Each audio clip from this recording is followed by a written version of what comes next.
दोस्तों, आज का वीडियो कंपनी नेम रजिस्ट्रेशन के मुतालिक है। अगर आप दुबई में या यूएई के अंदर अपनी कंपनी रजिस्टर करवा रहे हैं तो बहुत सारे लोग जब भी लाइसेंस बना रहे होते हैं उसी वक्त कुछ ऐसी गलतियां कर लेते हैं जिससे हमेशा उनका पेमेंट वाउचर ज़्यादा रहता है। और वो अक्सर सोचते हैं, अक्सर पूछते हैं कि दूसरे का अगर टेक्निकल सर्विसेज का लाइसेंस है तो दूसरे का वाउचर जो है वो कोई 10,000 12,000 के करीब आया है और हमारा 14 या 15,000 के करीब आया है, तो ऐसा क्यों हो गया? फ़लाँ का तो इतना आया था, फ़लाँ का इतना आया था। लेकिन यहाँ पर जो बात समझने वाली है वो ये है कि जब भी आप कंपनी बना रहे हैं, कंपनी बनाते वक्त आपको ये देखना है कि आप कंपनी का नाम क्या रख रहे हैं। याद रखिए, दुबई के अंदर ख़ास और ख़ास जब भी आप अरबिक नेम के साथ जाएंगे तो अरबिक नेम के लिए गवर्नमेंट की तरफ से जो चार्जेस हैं वो कदरे कम है, मतलब 640 और उसके बाद एक और ट्रांजैक्शन है, तो आप यूँ समझिए अगर 750 के करीब नेम रजिस्ट्रेशन के वक्त चार्जेस आ जाते हैं। तो अगर आप इंग्लिश नाम रख रहे हैं या इसके साथ या आप कोई और फॉरेन नेम रख रहे हैं तो याद रखिए 2,000 दिरहम एक्स्ट्रा भी आएगा, यानी वो पेमेंट वाउचर में लग के आएगा। 750 दिरहम एक तरफ जमा कर लीजिए, 2,000 दिरहम एक्स्ट्रा आएगा और ये 2,000 दिरहम हर साल आपके पेमेंट वाउचर में लग के आएगा।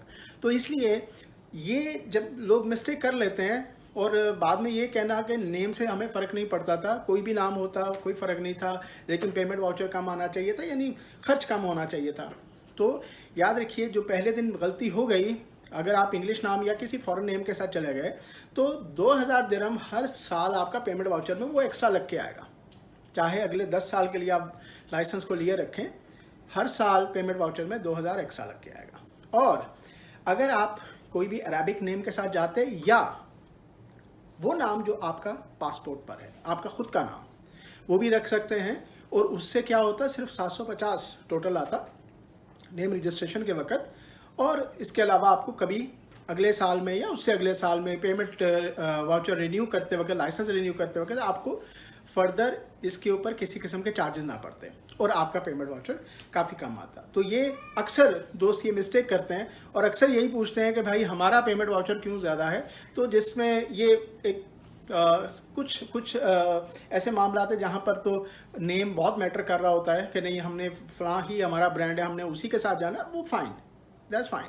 लेकिन जब भी आप को ऐसी कोई बाउंडिंग नहीं है, आप सोचते हैं नेम कोई भी हो, नेम से फ़र्क नहीं पड़ता, हमें अपनी कॉस्ट को जो है वो बचाना है, उसको कम रखना है, तो यकीनन आपको सोचना चाहिए कि नाम रखते वक्त या अरबिक नेम या आपका ख़ुद का नाम, ये बेस्ट ऑप्शन है और सस्ता ऑप्शन है। इसके बाद अगर आपको ये मैटर नहीं करता तो आप कोई भी फॉरेन नेम रख लीजिए। अगर आप एब्रीविएशन रखते हैं तो कुछ ऐसे मामला जिसमें 2,000 से भी ज़्यादा चार्जेस आ जाते हैं जो आपके पेमेंट वाउचर में लग के आएगा, जो आपको हर साल देना पड़ेगा। तो दोस्तों, आज का टॉपिक इस वीडियो का इतना ही है कि आपको कंपनी का नाम क्या रखना चाहिए और कैसे चलना चाहिए। ठीक है, अगली वीडियो में दोबारा मुलाकात होगी। शुक्रिया, शब खैर।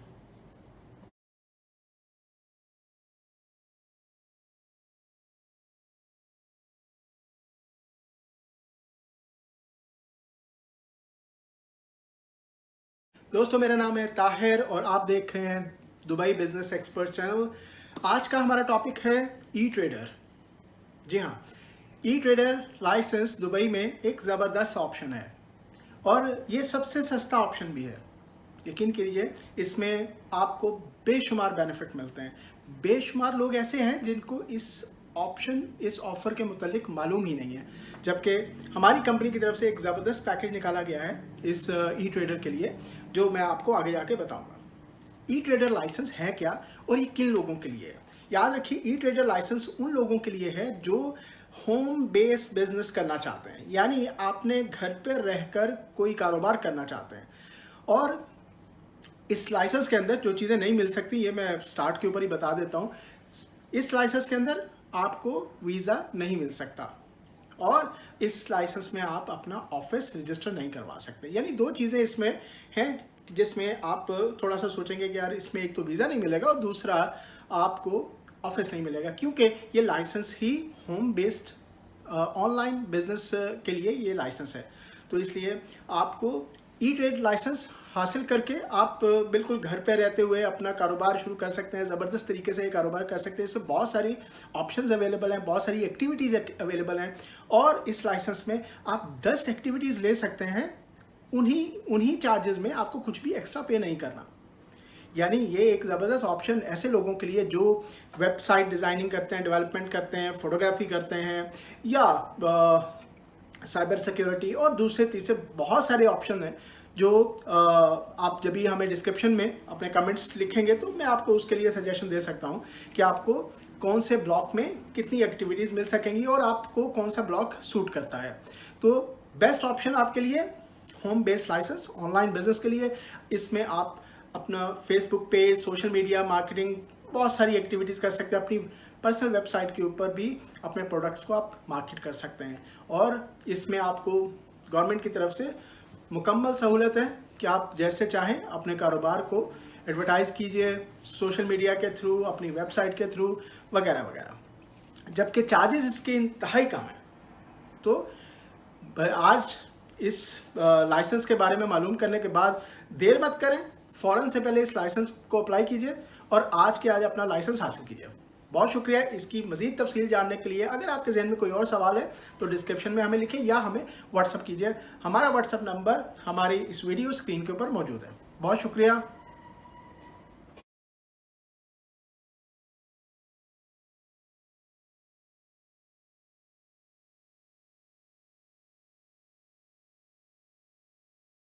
दोस्तों, आज का वीडियो हमारा लोकल स्पॉन्सर्स के हवाले से है। अक्सर कंपनी फॉर्मेशन के वक्त लोकल स्पॉन्सर की ज़रूरत पड़ती है, क्योंकि जब भी आप दुबई मेनलैंड कंपनी बना रहे हो, लाइसेंस बना रहे हो, तो आपको लोकल स्पॉन्सर की ज़रूरत है, चाहे वो वकील खिदमत है या वो पार्टनर है। यानी किसी भी सूरत जब भी आप DED से, दुबई इकोनॉमिक डिपार्टमेंट से बिज़नेस लाइसेंस हासिल करना चाहेंगे, उस वक्त आपको रजिस्ट्रेशन करते वक्त एक लोकल स्पॉन्सर की ज़रूरत पड़ेगी। अब याद रखिए, लोकल स्पॉन्सर का इंतखाब जो है वो बहुत अहम है, और इसको बहुत सारे लोग हैं जो इग्नोर कर देते हैं, जो बाद में बुरी तरह पछताते हैं। क्यों पछताते हैं?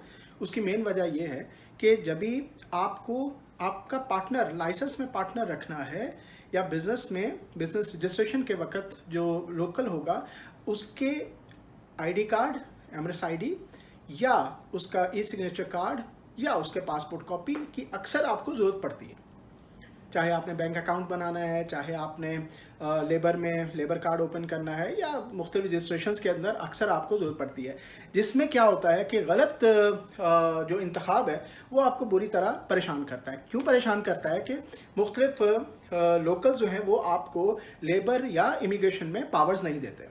ठीक है, जिससे क्या होता है कि आपको हर काम करने के लिए उस लोकल के या उस लोकल के PRO की ज़रूरत पड़ेगी, जो आपका बहुत सारा टाइम इन्हीं बातों में ज़ाया कर देगा कि मैं आज आ रहा हूँ, कल आ रहा हूँ, या मैं आते वक्त मुझे ये चार्जेस चाहिए, वो चार्जेस चाहिए। तो बहुत सारी चीज़ें इसमें हैं जिसमें वाकई ही में आप परेशान हो जाएंगे कि आपने ये गलती क्यों की।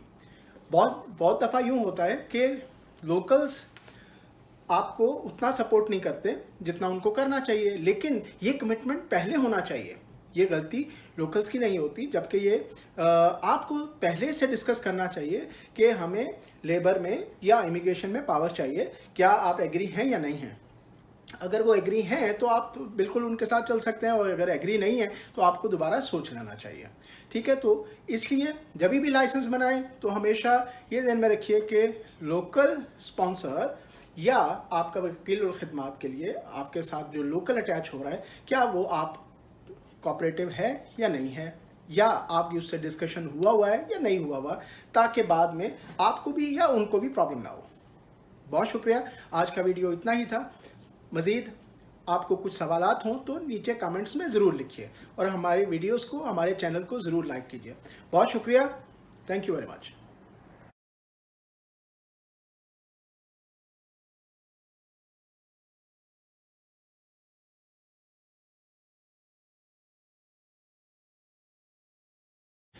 दोस्तों, आज का हमारा टॉपिक है दुबई में बिज़नेस रजिस्ट्रेशन कैसे करवाई जाए।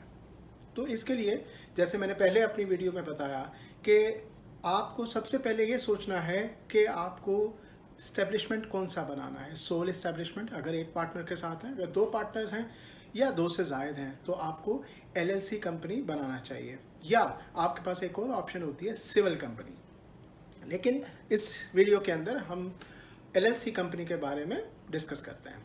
तो देखिए, सबसे पहले हमें जो डॉक्यूमेंट है वो क्या क्या चाहिए। डॉक्यूमेंट्स के अंदर हमेशा तमाम पार्टनर्स की पासपोर्ट कॉपी और उनके वीज़ा कॉपी। जबकि याद रखिए, लाइसेंस बनाने के लिए, ख़ास और ख़ास एलएलसी लाइसेंस बनाने के लिए जो लोकल है, लोकल का 51% इसमें शेयर होगा, जबकि आपका जो एक्सपैट होते हैं उनका 49% शेयर होता है। यानी इस बात को यूँ समझिए कि 51% लोकल का एक तरफ हो गया, 49% टोटल आपके पास है, जिसके अंदर से अगर आप 2 पार्टनर हैं तो 25% एक पार्टनर के पास गया और 24% एक पार्टनर के पास गया। इस तरह आपका 49% बन जाता है। अगर आप इस 2 से ज़्यादा पार्टनर हैं तो आपको इन्हीं शेयर्स को स्प्लिट करना है, यानी आपके पास टोटल 49% है जिसको आपने स्प्लिट करना है 3 लोगों पर। तो आपको यहाँ पर इस बात को भी ज़रूर समझ लेना चाहिए कि दुबई इकोनॉमिक डिपार्टमेंट को किसी किस्म का प्रॉब्लम नहीं है कि आप 2 पार्टनर हैं, 3 हैं, 4 हैं, 5 हैं, आप कितने पार्टनर हैं। इकोनॉमिक डिपार्टमेंट में ये प्रॉब्लम नहीं है, आप पार्टनर कितने भी हो सकते हैं। लेकिन प्रॉब्लम कहाँ आएगा? प्रॉब्लम आएगा जब भी आप इमिग्रेशन में वीज़ा अप्लाई करेंगे। तो ये इस बात को ध्यान में रखिए कि इमिग्रेशन से हो सकता है आपको 2 से ज़्यादा वीज़ा, पार्टनर वीज़ा इशू ना हो। इसलिए इस बात को रिकन्फर्म कर लें, अश्योर कर लें कि तीसरे पार्टनर को वीज़ा की ज़रूरत है या नहीं है। या इसका एक और हल भी है कि अगर आप लाइसेंस में पार्टनर हैं तो आपके पास एम्प्लॉयमेंट वीज़ा भी मुमकिन है, ऐसा किया जा सकता है। इसके कुछ तरीक़ेकार मौजूद हैं। तो दोस्तों, इससे अगला स्टेप जो है, सबसे पहले आपने डॉक्यूमेंटेशन, अपने पास तमाम लोगों के डॉक्यूमेंट्स जमा कर लिए। उसके बाद इनिशियल अप्रूवल बनेगा। इनिशियल अप्रूवल के बाद आपको कंपनी नेम रजिस्ट्रेशन करना है। कंपनी नेम रजिस्ट्रेशन के लिए भी आपको ये सोचना है कि कंपनी का नाम आपको क्या रखना है। और दुबई में याद रखिए, कंपनी का नाम रखना थोड़ा सा मुश्किल है, क्योंकि यहाँ पर लाखों के हिसाब से कंपनीज रजिस्टर हैं और कंपनी का अपनी ख्वाहिश के मुताबिक नाम लेना कदरे मुश्किल हो जाता है। तो इसलिए आपके पास नामों की ऑप्शन ज़्यादा हो तो ज़्यादा अच्छा है। आपको जल्दी आप सिलेक्शन कर पाएंगे। अगर एक नहीं मिलता, दूसरा, तीसरा, चौथा, आपके लिए जल्दी आप अपना जो नेम रजिस्ट्रेशन है वो ऑप्शन को देख सकेंगे। नहीं तो आप चक्कर लगाते रहेंगे और चेक करते रहेंगे ये है या नहीं है, तो उसमें काफ़ी वक्त ज़ाया चला जाएगा। तो अगला स्टेप इसके बाद क्या होगा? कंपनी का मेमोरेंडम। कंपनी का मेमोरेंडम, अब नए कवानीन के मुताबिक आपको कोर्ट्स में जाने की ज़रूरत नहीं है। अब दुबई इकोनॉमिक डिपार्टमेंट के अंदर ही आपका कंपनी का मेमोरेंडम बन जाता है और वहीं से ही आपको इशू हो जाएगा। इसके लिए आपको कोर्ट जाने की ज़रूरत नहीं है। अगला स्टेप, आपके पास ऑफिस इजारी, ऑफिस टेनेंसी कॉन्ट्रैक्ट होना ज़रूरी है। याद रखिए, दुबई में लाइसेंस कोई भी हो, इसके लिए आपके पास ऑफिस होना ज़रूरी है। अगर ऑफिस नहीं है तो आप उसके कॉन्ट्रैक्ट को भी इस्तेमाल कर सकते हैं। तो जैसे ही आप इजारी अपना कॉन्ट्रैक्ट, टेनेंसी कॉन्ट्रैक्ट, इसकी सबमिशन करते हैं और सबमिशन होने के बाद आपको पेमेंट वाउचर इशू कर दिया जाता है दुबई इकोनॉमिक डिपार्टमेंट की तरफ से। जब भी आप इकोनॉमिक डिपार्टमेंट में पेमेंट वाउचर जमा करवाएंगे, जमा होने के बाद आपको लाइसेंस इशू हो जाएगा। तो उस लाइसेंस के बाद अगले स्टेप्स, यानी आपको इमिग्रेशन कार्ड बनाना है और उसके बाद आपको पार्टनर वीज़ाज और दूसरे वीज़ाज को अप्लाई करना है। तो दोस्तों, यहाँ पर मैंने आपको मुख्तसरन दुबई एलएलसी कंपनी फॉर्मेशन का एक सादा सा तरीक़ेकार बता दिया है।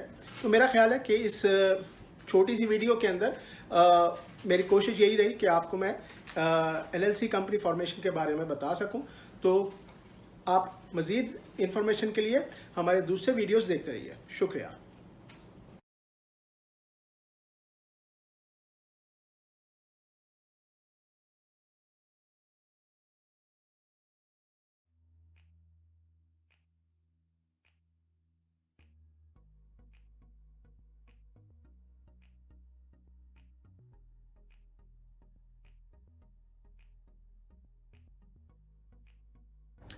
जी, तो दोस्तों, आज का हमारा इस वीडियो का टॉपिक है दुबई में बिजनेस लाइसेंस कौन सा बनाना चाहिए? देखिए, सबसे पहले ये चीज़ें समझना बहुत ज़रूरी है कि आपको आपकी ज़रूरत क्या है। अगर आपकी ज़रूरत है एक छोटी कंपनी या एक सोल एस्टेब्लिशमेंट लाइसेंस, तो फिर यकीनन आपको एलएलसी में नहीं जाना चाहिए। देखिए, मैं आपको बहुत ही आसान अल्फाज में समझाने की कोशिश करूँगा। देखिए, एक है तरीक़ाकार, आप सोल एस्टेब्लिशमेंट कंपनी बनाइए। सेकंड है आप सिविल कंपनी बनाइए। तीसरा एलएलसी कंपनी बनाइए। चौथा, आपको अगर इंडस्ट्रियल कंपनी बनाना है वो डिफरेंट है। और इसके अलावा इसके बाद आ जाता है फ्री जोन। आपको इनफैक्ट आपकी ज़रूरत क्या है सबसे पहले समझना ये ज़रूरी है। अगर आप अक्सर जैसे लोग आते हैं और बताते हैं कि सर हमारा ये पेमेंट वाउचर बहुत ज़्यादा है, ये तो बहुत ज़्यादा पैसे हमारे लग गए, इतने तो हमारा बजट नहीं था जितने पैसे लग गए। तो जब हम देखते हैं तो पता चलता है ये एलएलसी कंपनी बनाई है। तो मेरा सवाल अक्सर यही होता है कि आपने एलएलसी बनाई है, आपको इसकी क्या कोई ख़ास ज़रूरत थी, या बस यूं ही सुनकर, इधर उधर से सुनकर कि एलएलसी का लफ्ज़ सुनकर, या किसी दूसरे ने बनाई थी तो मैंने भी यही बना ली, क्या ऐसा है? तो मेजॉरिटी के पास इसका कोई जवाब नहीं होता, बस जी किसी ने बताया नहीं। इसलिए ये बहुत ज़रूरी है कि आपको पता हो कि आपकी ज़रूरत क्या है। अगर हम यहाँ पर एक कंपनी को लेकर चलते हैं, एक मिसाल लेते हैं, टेक्निकल सर्विसेज। अक्सर लोग हैं, मैंने देखा है टेक्निकल सर्विसेज के एलएलसी लाइसेंस बनाए हुए हैं। मेरा सवाल होता है यार, एलएलसी बनाने की खास ज़रूरत थी? आपने यानी बड़ा एक सेटअप करना था जिसमें यानी 50, 100, 150, 200 आदमी, कुछ ऐसा, या आप नॉर्मल एक कंपनी बनाना चाह रहे थे? वो अक्सर यही जवाब होता है जी नॉर्मल हमने 5, 6, 8, 10 बंदे, 15 बंदे रखे थे, बस इतना ही था और तो कुछ नहीं। तो आपने एलएलसी लाइसेंस क्यों बनाया? आप इतनी सारी फीसेस उसकी पे करते रहे और उसके बाद मतलब आपने एक बड़ा वजन अपने ऊपर डाला हुआ है। तो आपको लोकल स्पॉन्सर भी उसमें, आपको उसके भी चार्जेस ज़्यादा देने हैं, आपको मतलब बाकी चीज़ों के भी आपके एक्सपेंडिचर्स बढ़ जाते हैं। तो बेहतर ये था कि आप इसको सोल एस्टेब्लिशमेंट बनाते। अब मैं आपको यहाँ पर एक कंपैरिजन देता हूँ। अगर आप टेक्निकल सर्विसेज या कंस्ट्रक्शन मेंटेनेंस कंपनी आप अगर बनाते हैं एलएलसी में, तो आप ज़हन में रखिए तकरीबन 25,000 से 30,000 दिरहम के करीब आपका नॉर्मली लग जाता है नॉर्मली। और अगर आप सोल एस्टेब्लिशमेंट बनाते हैं यही कंपनी, तो आप 15 से 20,000 में ये कंपनी रेडी हो सकती थी। तो आपने ये 10,000 दिरहम तक एक्स्ट्रा आपने क्यों खर्च कर दिया? क्या इसका कोई लॉजिक है? तो मेरा नहीं ख्याल। बहरहाल देखिए, हमारी एडवाइस हमेशा ये होती है कि आप सोल एस्टेब्लिशमेंट कंपनी बनाइए। सोल को कभी भी एलएलसी में कन्वर्ट किया जा सकता है। अगर आप समझते हैं कि आपका बिजनेस बहुत अच्छा चल गया, आपके और स्टाफ भी रखना है और इसको सेटअप को बड़ा करना है, तो आप सोल एस्टेब्लिशमेंट को बड़ी ही आसानी से, समझिए मेरा ख्याल 2 या 3,000, 4,000, कुछ थोड़ी सी अमाउंट के अंदर आप इसको एलएलसी में कन्वर्ट कर सकते होते हैं। तो ये एक बेहतर तरीकाकार होता है कि आप एक कम इन्वेस्टमेंट के साथ स्टार्ट करें ताकि वो पैसा आपको बिजनेस में काम आ सके। तो इसलिए ये इस चीज़ का फैसला करना, सोल एस्टेब्लिशमेंट चाहिए, छोटा लाइसेंस बनाना है, सिविल बनाना है, या आपको एलएलसी कंपनी बनानी है, ये बहुत ज़रूरी है। दोस्तों, हमारे इसी तरह के वीडियोस और आते जाएंगे। आप हमारे वीडियो को लाइक करें, हमारे चैनल को सब्सक्राइब करें ताकि आने वाला वीडियो आपको फ़ौरन मिल सके। अभी के लिए इतना ही, बहुत शुक्रिया। दोबारा मुलाकात होगी। अल्लाह हाफ़िज़।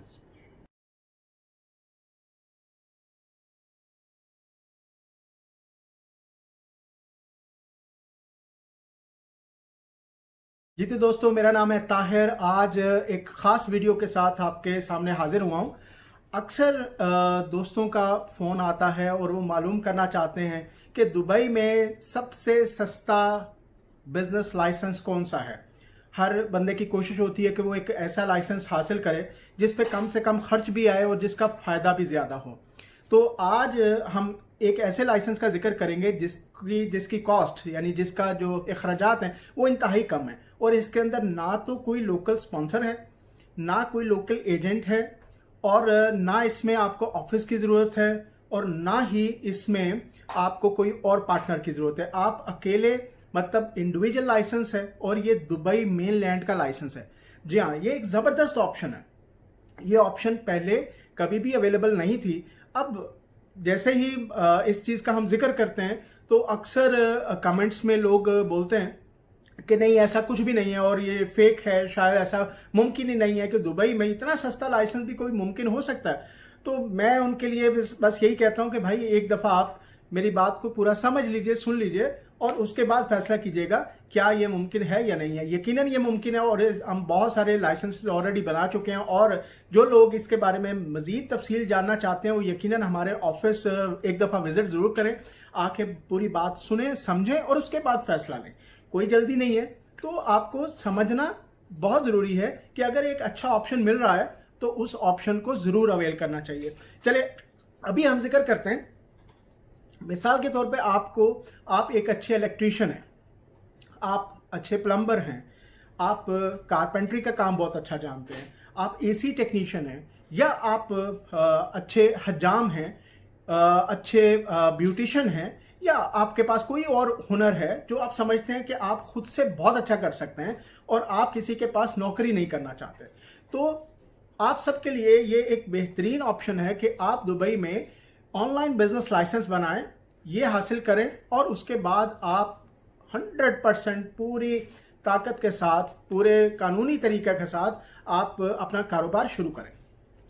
देखिए, अगर आपके पास लाइसेंस है तो आपके लिए कुछ मुश्किल नहीं है कि आप किसी घर का कोई कॉन्ट्रैक्ट ले लें, किसी घर का काम ले लें, कोई अगर फर्नीचर का काम जानते हैं, पॉलिशिंग का, दरवाजे खिड़कियों का, आप कोई भी बिजनेस जो आप अच्छे तरीके से जानते हैं या अच्छा हुनर रखते हैं तो आप वो बिजनेस लाइसेंस हासिल कर सकते हैं और उसके बाद अपना कारोबार कर सकते हैं।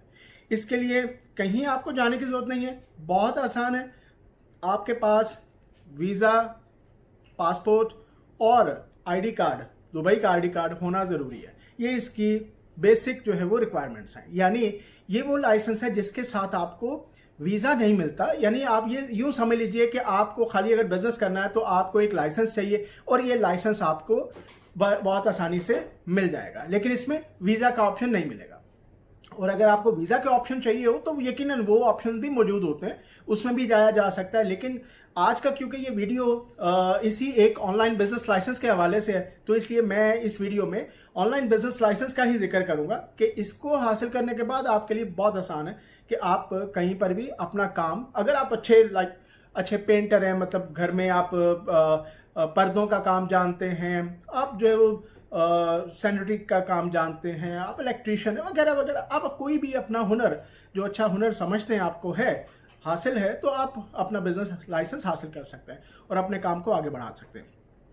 आप अगर मज़ीद कोई सवाल रखते हो, कोई चीज़ समझना चाहते हो, तो आप बिल्कुल हमारे व्हाट्सएप नंबर पे भी रब्ता कर सकते हैं। हमारे चैनल को ज़रूर सब्सक्राइब करें ताकि जब भी हम नया कोई वीडियो, नई ऑप्शन लेके आएँ तो वो आप तक ज़रूर पहुँच जाए। और अगर कुछ बात कहना चाहते हैं, व्हाट्सएप पर रब्ता कर सकते हैं, कॉल कर सकते हैं, या कमेंट्स में नीचे आप बिल्कुल लिख सकते हैं। जो भी आप तफसीलात चाहेंगे वो आपको ज़रूर मिल पाएगी। आगे मज़ीद तफसील के लिए हमें विज़िट कर लीजिएगा और बहुत जल्द दोबारा मुलाकात होगी एक नए वीडियो के साथ। दुआओं में याद रखिएगा। अल्लाह हाफ़िज़।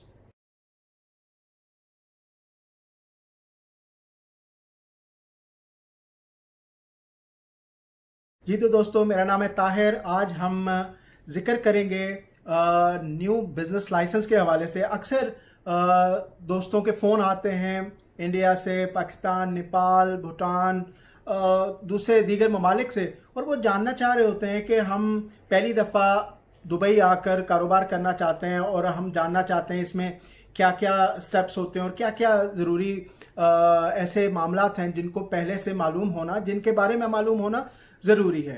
तो मैं ये वीडियो ख़ास और ख़ास उन दोस्तों के लिए बना रहा हूँ जिनको यकीनन हमारे लिए बड़ा मुश्किल हो जाता है कि हर एक को हम कॉल के ऊपर या व्हाट्सएप के ऊपर इतनी सारी मालूमात दें और इतनी लंबी चौड़ी बातचीत हो।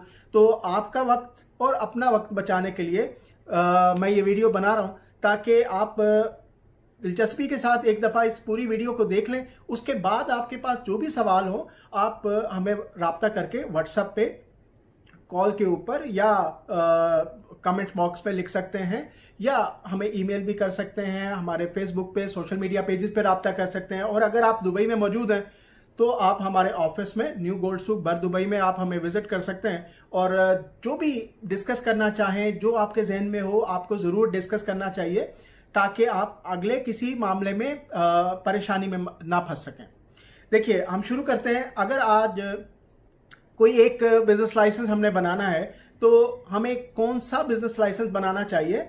मिसाल के तौर पर अगर आप एक हैं, आपके साथ कोई और पार्टनर नहीं है, तो आपको चाहिए कि आप सोल एस्टेब्लिशमेंट लाइसेंस के साथ जाइए, जो एक बहुत ही मुनासिब अखराजात में हासिल हो जाता है। अगर आप 2 लोग हैं और आप चाहते हैं कि आप सिविल कंपनी बनाएं, सिविल भी बन सकती है और LLC कंपनी भी बन सकती है। तो मैंने पहले एक वीडियो के अंदर ये भी इस बात को मैंने बहुत वाज़ेह तरीके से बताया कि आपको LLC कंपनी क्यों चाहिए। अगर तो वाकई में आपको LLC कंपनी की जरूरत है तो LLC में जाइए, जबकि आप सोल एस्टेब्लिशमेंट या आप सिविल कंपनी के साथ भी जा सकते हैं, ताकि आपके अखराजात कम आए। LLC में आपके अखराजात यकीनन बढ़ जाते हैं, और बेहतर यही है कि आप 100% शेयर्स के साथ या आप सोल में जाइए या सिविल में जाइए। अगर हम नया बिजनेस लाइसेंस बनाते हैं तो हमें सबसे पहले सोल एस्टेब्लिशमेंट के अंदर एक जो लोकल है, लोकल स्पॉन्सर, इसको वकील खिदमत लाइसेंस कहा जाता है, और इसमें लोकल जो है वो एज एजेंट होता है, उसका नाम एज एजेंट होता है, वो पार्टनर नहीं होता। तो यानी आप 100% जो शेयर्स हैं वो आपके अपने ही होते हैं। तो ये एक अच्छा ऑप्शन रहता है। इसके अंदर आप खुद का पार्टनर वीज़ा भी ले सकते हैं, और उसके बाद एम्प्लॉयज़ के जो वीज़ाज़ हैं वो भी हासिल कर सकते हैं वीज़ा कोटा अप्लाई करने के बाद। और बहुत आसान है, कुछ मुश्किल नहीं है। आपको पासपोर्ट कॉपी चाहिए, वीज़ा कॉपी चाहिए, और आपको चाहिए कि आप कंपनी का नाम कुछ एक लिस्ट बना लें जो अवेलेबल हो। उस नाम को हासिल करने के बाद एक एग्रीमेंट बनता है जो दुबई इकोनॉमिक डिपार्टमेंट में। उसके बाद जो है वो लाइसेंस के लिए आप अप्लाई करते हैं, और पेमेंट वाउचर मिलने के बाद पे करके आपको लाइसेंस मिल जाता है। उसके बाद आपको अगले स्टेप पे जाना है इमिग्रेशन कार्ड के साथ, और उसके बाद आपको लेबर कार्ड के बाद आप वीज़ा कोटा अप्लाई करेंगे, और कोटा अप्लाई करने के बाद आप अपने जो भी एम्प्लॉयज़ को हायर करना चाहते हैं वो आप कॉन्ट्रैक्ट बना के आप उनका वीज़ा प्रोसेस कर सकते हैं। कोई ऐसा मुश्किल नहीं है। हाँ, लेकिन इसमें कुछ टेक्निकल चीज़ें ज़रूर हैं जिसको बेहतर अंदाज में करना चाहिए, ताकि आगे जाके आपको किसी किस्म का प्रॉब्लम ना आए। उसके लिए यकीनन आपको मशवरा ज़रूर करना चाहिए। और कोई मुश्किल नहीं है, जैसे सोल बना है यही तरीका कार, थोड़ा सा इसमें आपको कोर्ट में एक एग्रीमेंट बनाना पड़ता है सिविल कंपनी के लिए, और अगर आप LLC बनाना चाहते हैं तो वो भी मुश्किल नहीं है। तो अगर तो आपके जहन में कोई भी ऐसा सवाल हो लाइसेंस के मुतालिक, तो आप हमें लिख सकते हैं, व्हाट्सएप पे पूछ सकते हैं। मैं कोशिश करूंगा आपको वक्त देने के लिए और आपको पूरा उसका जवाब दूं। और मज़ीद तफसील हासिल करने के लिए अगर विज़िट कर लेंगे तो बहुत अच्छा है। हमारे आने वाले वीडियोस को और हमारे चैनल को ज़रूर लाइक करते रहें, और आगे नए एक वीडियो के साथ आपके सामने दोबारा मिलूँगा। बहुत शुक्रिया, अपना ख्याल रखिएगा। अल्लाह हाफ़िज़।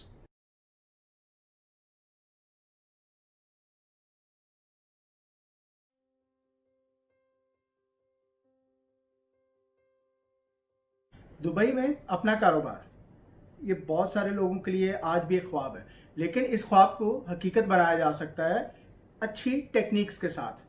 यही कारोबार अगर बेहतर अंदाज में और सही डायरेक्शन पर किया जाए तो यकीनन ये एक ज़बरदस्त प्रॉफिटेबल बिजनेस हो सकता है।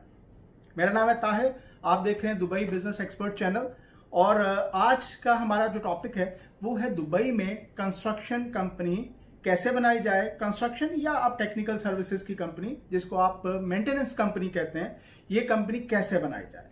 अक्सर हम लोग पाकिस्तान में बैठे, इंडिया में बैठे ये सोच रहे होते हैं कि कैसे हम दुबई जाकर एक कंपनी इस्टेब्लिश करें जो कामयाब भी हो जाए। तो यकीनन इसके लिए आपको एक्सपीरियंस की ज़रूरत होती है। एक्सपीरियंस एक तो आपके अपने कंट्री का, अपने काम का, और यकीनन उसके बाद उस मुल्क का कि जहां जाकर आपको ये काम करना है, या आपको कुछ ऐसी असिस्टेंस मिल जाए, ऐसा आपको कोई सपोर्ट करने वाला या आपको लीगल एडवाइस देने वाला मिल जाए, ऐसा कंसल्टेंट मिल जाए जो आपके पूरे इस प्रोजेक्ट को आपको सपोर्ट करे, तो यकीनन आपके लिए ये सारा मामला बहुत आसान हो जाएगा और आप बहुत सारे नुकसानात से भी बच सकेंगे। तो देखते हैं आज हम अगर कोई कंस्ट्रक्शन कंपनी स्टार्ट करना चाहते हैं या टेक्निकल सर्विसेज की कंपनी स्टार्ट करना चाहते हैं तो हमें क्या क्या करना चाहिए। सबसे पहली बात, हमें दुबई में एक बिजनेस लाइसेंस चाहिए, और उस बिजनेस लाइसेंस को हासिल करने के लिए यकीनन हमें अपने दिमाग में ये भी सोच लेना चाहिए कि हमें फॉर्मेशन क्या बनानी है। मेरी दूसरी वीडियोस में फॉर्मेशन के हवाले से डिटेल भी मौजूद है, अगर आप चाहें तो आप वो देख सकते हैं कि फॉर्मेशन क्या होनी चाहिए, sole establishment, civil company, LLC company, मतलब कौन सा फॉर्मेशन होना चाहिए ताकि आप वही लाइसेंस बना सकें। बहुत सारे ऐसे लोग हैं जिनको ये मालूम ही नहीं होता कि हमें लाइसेंस कौन सा बनाना चाहिए, और वो कुछ ऐसा लाइसेंस बना लेते हैं जिसके ऊपर अखराजात बहुत ज़्यादा आ जाते हैं। याद रखिए, दुबई में रिवर्स नहीं किया जा सकता चीज़ों को। आपको अगर कोई स्टेप उठाना है तो एक ही दफ़ा सोच समझ के उठाना है, ताकि उसके बाद आपको किसी भी सूरत में नुकसान ना उठाना पड़े। क्यों? जब भी आप कोई प्रोसेस करेंगे आपको यकीनन तमाम उसकी अखराजात, उसकी फीसेस जमा करवानी पड़ेंगी, और जब भी कोई फीस जमा हो जाती है तो वो रिवर्स नहीं हो सकती। तो चलते हैं दोबारा अपने उसी टॉपिक की तरफ। आप पाकिस्तान से, इंडिया से, कहीं से भी जब भी दुबई पहुंचते हैं तो दुबई आकर यकीनन आपको एक अच्छे और समझदार कंसल्टेंट की सपोर्ट की ज़रूरत पड़ेगी। आप उस कंसल्टेंसी का, उस सपोर्ट का सोच समझ के इंतखाब कीजिए। उसके बाद क्या होगा, सबसे पहले आप कंपनी बनाने के लिए जो डॉक्यूमेंट रिक्वायर्ड है उसके अंदर पासपोर्ट कॉपी और वीज़ा कॉपी। आपका पासपोर्ट कॉपी, वीज़ा, यानी जितने भी आप पार्टनर होंगे, अगर एक है, दो हैं, तो हम मान के चलते हैं कि अभी आप अकेले पार्टनर हैं, साथ कोई नहीं है, तो हम एक सोल एस्टेब्लिशमेंट कंपनी बनाते हैं। तो आपका पासपोर्ट कॉपी, वीज़ा कॉपी चाहिए। तो क्या होगा, सबसे पहला जो स्टेप है वो है इनिशियल अप्रूवल का। उसके बाद कंपनी रजिस्ट्रेशन से पहले आपकी कंपनी का नाम जो है वो फाइनल किया जाएगा। आप पहले से कुछ नाम सोच के रखिए, लिख के रखिए कि मुझे अपनी कंपनी के लिए ये ऐसे ऐसे नाम मेरे होने चाहिए। और कंपनी नेम्स के हवाले से भी मेरी एक वीडियो मौजूद है, उसको भी जरूर देख लीजिएगा ताकि आप उसमें भी कुछ बचत कर सकें। तो अगले स्टेप के ऊपर जैसे ही आपकी कंपनी का नेम रजिस्टर हो जाता है, उसके बाद आपको एक कॉन्ट्रैक्ट जो है वो दुबई इकोनॉमिक डिपार्टमेंट में, पहले वाले सिस्टम में कोर्ट में जाया करते थे, वहां पर ऐसे मामलात हुआ करते थे, लेकिन अब दुबई इकोनॉमिक डिपार्टमेंट में ही आपको वो कॉन्ट्रैक्ट बनाना है। बनाने के बाद, उस पर साइन करने के बाद आपको अपने लिए एक ऑफिस का अरेंज करना है जी। तो वो ऑफिस कहाँ होगा, कैसे होगा, इसकी मालूमात भी यकीनन मेरी दूसरी वीडियोस के अंदर मौजूद है, लेकिन फिर एक दफ़ा बता देता हूँ कि यकीनन ऑफिस की ज़रूरत है। एक रजिस्टर्ड टेनेंसी कॉन्ट्रैक्ट या इजारे की ज़रूरत है आपका बिजनेस लाइसेंस बनाने के लिए, क्योंकि बगैर ऑफिस रजिस्टर होने के आप दुबई में लाइसेंस नहीं ले सकते। तो आपको एक स्पेस चाहिए जहां पर आप अपना एड्रेस या आप अपना ऑफिस का एड्रेस एक रजिस्टर करवा सकें। बस, अगर तो आपको ऑफिस की बाकायदा ज़रूरत है तो यकीनन फिर आपको सालाना बेसिस पे आपको वो लेना चाहिए ऑफिस। अगर आप को उसकी ऐसी ज़रूरत नहीं है तो आपका कंसल्टेंट आपको इसके बारे में ज़रूर जो है वो गाइड कर सकता है। तो जब भी आप अपना इजारी टेनेंसी कॉन्ट्रैक्ट पूरे डॉक्यूमेंट के साथ सबमिट करते हैं तो उसके बाद आपको दुबई इकोनॉमिक डिपार्टमेंट एक पेमेंट वाउचर देता है, यानी वो एक एस्टिमेशन पेपर देता है कि ये अमाउंट आपको जमा करवानी है लाइसेंस हासिल करने के लिए। तो जैसे ही आप वो सबमिशन करते हैं, पेमेंट वाउचर मिलता है। पेमेंट वाउचर के बाद उसको जमा करवाने के बाद आपको आपका बिजनेस लाइसेंस मिल जाता है। तो ये है एक तरतीब जो बिजनेस लाइसेंस को हासिल करने के लिए चाहिए। अगर आप प्रोग्राम बना रहे हैं दुबई आने का और यहाँ आकर बिजनेस लाइसेंस लेने का, तो सोल एस्टेब्लिशमेंट के लिए ये चंद एक स्टेप्स हैं जो मैंने आपको बता दिए हैं। इसमें लोकल स्पॉन्सर, जो लोकल अमाराती है, वो शामिल होता है इस लाइसेंस में भी, लेकिन वो उसकी पोजीशन एज एजेंट होती है, वो आपकी कंपनी में पार्टनर नहीं होता। ठीक है, तो आपको इस पे भी परेशानी नहीं होनी चाहिए कि अगर लोकल इसमें पार्टनर भी है तो उसके मामलात क्या होंगे। यहाँ पर मामलात काफ़ी क्लियर हैं और ज़्यादातर परेशानी नहीं होती, लेकिन कुछ ऐसे मामलात हैं जहाँ पर आकर आपको परेशानी का सामना करना पड़ता है, जिसमें लोकल का गलत इंतखाब भी शामिल है। उसके लिए भी हमारी कुछ वीडियोस मौजूद हैं, अगर आप उन वीडियोस को भी देख लेंगे तो बहुत ज़्यादा आपको फ़ायदा हो जाएगा। तो मेरा ख्याल है कि आज के लिए मैं आपको इतना समझाने में कामयाब ज़रूर हो गया हूं कि अगर आपको एक सोल एस्टेब्लिशमेंट कंपनी बनानी पड़े तो उसके लिए आपको क्या स्टेप्स लेने हैं। दोस्तों, हमारा चैनल ज़रूर सब्सक्राइब कीजिएगा, वीडियो को भी लाइक कीजिएगा और दूसरों को ज़रूर शेयर कीजिए ताकि उनके पास भी अच्छी मालूमात जा सके। दोबारा किसी वीडियो में मुलाकात होगी। अपना बहुत बहुत ख्याल रखिएगा। अल्लाह हाफ़िज़।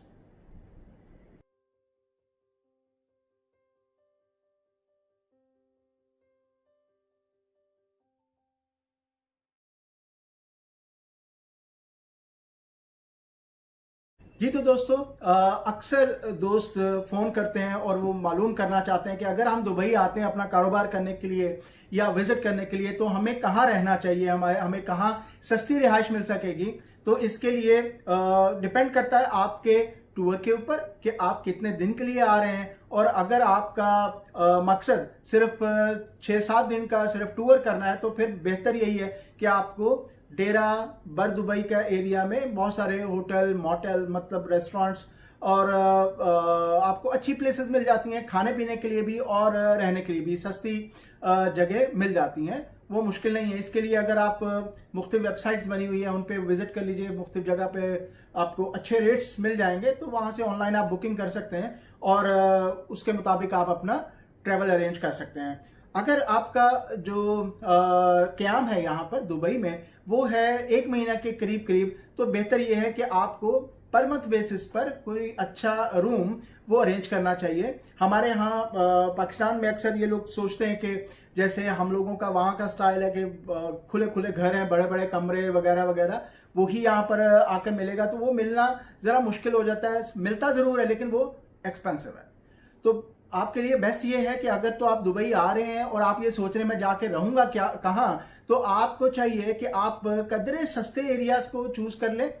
मैं आपको रिकमेंड कर सकता हूं अगर आपको आना है सस्ते एरिया के अंदर जहां पर आपका पाकिस्तानी फूड आसानी से मिल सके, पाकिस्तानी इंडियन मतलब ये हमारा फूड आसानी से मिल सके और सस्ता मिल सके, तो आपको जाना चाहिए या तो डेरा का एरिया और उसके बाद आप बरदुबई के एरिया में भी जा सकते हैं और उसके बाद इंटरनेशनल सिटी यकीनन एक अच्छा एरिया है और मेजॉरिटी समझिए वहाँ पर पाकिस्तानी इंडियन बहुत बड़ी तादाद में मौजूद है और वहाँ पर कार पार्क भी फ्री है। अगर आप यहाँ आकर आपके पास अगर लाइसेंस है, अगर आप रेंटा कार से गाड़ी भी ले लेते हैं तो वहाँ पर आपके लिए कार पार्क फ्री है, जबकि डेरा और बरदुबई में कार पार्किंग फ्री नहीं है। यकीनन आपको 2 दिरहम कम से कम भी पर आवर पे करना पड़ता है।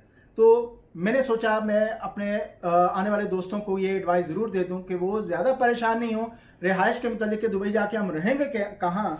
तो मेरा ख्याल है कि इस वीडियो से आपको काफ़ी रहनुमाई मिल जाएगी। अगर मज़ीद आपको कुछ मालूमात चाहिए हो तो यकीनन आप हमारे फ़ोन नंबर्स पे, व्हाट्सएप नंबर पे राब्ता करके एडवाइस ले सकते हैं। यकीनन हम किसी को भी एडवाइस के लिए कुछ भी चार्ज नहीं करते। और बिजनेस लाइसेंस के हवाले से कुछ ऐसी मालूमात चाहिए हो या आप किसी लीगल मैटर में गिरफ्तार हैं, परेशान हैं और आप जानना चाह रहे हैं उसका हल कैसे निकलेगा, तो यकीनन आप उसके लिए भी हमें राब्ता कर सकते हैं। वीडियो को जरूर लाइक कीजिएगा, चैनल को सब्सक्राइब करना मत भूलिएगा, जबकि बेल आइकन को भी जरूर क्लिक कर दें और अपने दोस्तों को जरूर शेयर कीजिएगा और हमें अपनी दुआओं में याद रखिएगा। दोबारा किसी दूसरी वीडियो में मुलाकात होगी। अपना बहुत बहुत ख्याल रखिएगा। अल्लाह हाफिज।